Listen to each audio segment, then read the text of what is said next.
بسم اللہ الرحمن الرحیم۔ السلام علیکم۔ دینی مسائل میں خوش آمدید کہتے ہیں۔ آج کی ہماری اس ویڈیو کا موضوع ہے کہ یا رسول اللہ کہنا جائز ہے یا نہیں، اور اگر جائز ہے تو کن کن موقعوں پر کہا جا سکتا ہے۔ ناظرین، یہ کتاب ہے خواتین کے مسائل اور ان کا حل۔ یہ مرتب و تحقیق ہے مولانا مفتی ثناء اللہ محمود صاحب، اور اس کا پیج نمبر ہے 123۔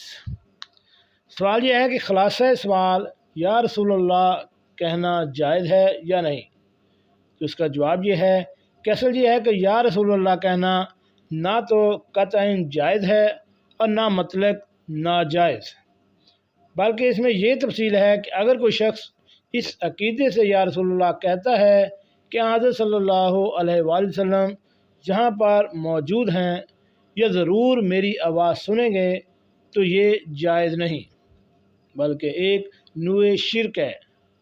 اور اگر محض تخیل کے طور پر عاشقانہ یا شاعرانہ خطاب کرتا ہے تو جائز ہے، جیسے اہل معنیوں بلاغت نے بیان کیا ہے کہ بعض اوقات معدوم کو موجود فرض کر کے یا غیر حاضر کو حاضر فرض کر کے خطاب کیا جاتا ہے، اور یہ بلاغت کی ایک نوع ہے جو قرآن کریم میں بکثرت موجود ہے۔ اشعار و نظم میں یہ نوعیت بلاغت یا کسی نقیر کے تمام علماء کے نزدیک جائز ہے، بلکہ جو جلیل القدر علماء کا معمول ہے اس میں در حقیقت کسی عقیدہ وغیرہ کو دخل نہیں ہوتا، بلکہ محبت کے آثار میں سے ہے۔ اسے بعض لوگ کھنڈروں دیواروں کو، بعض لوگ بلبل و قمری کو مخاطب کرتے ہیں۔ ہر زبان میں اس کے نظائر موجود ہیں۔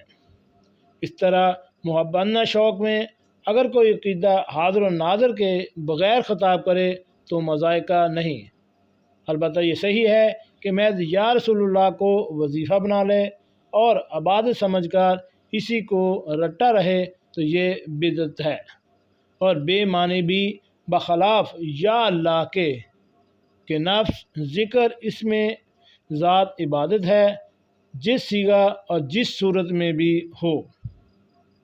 جی ناظرین، کیسے لگی آج کی ہماری یہ معلوماتی ویڈیو؟ ہمارے چینل دینی مسائل کو سبسکرائب کریں اور ساتھ بیل آئیکن کا بٹن بھی پریس کر دیں۔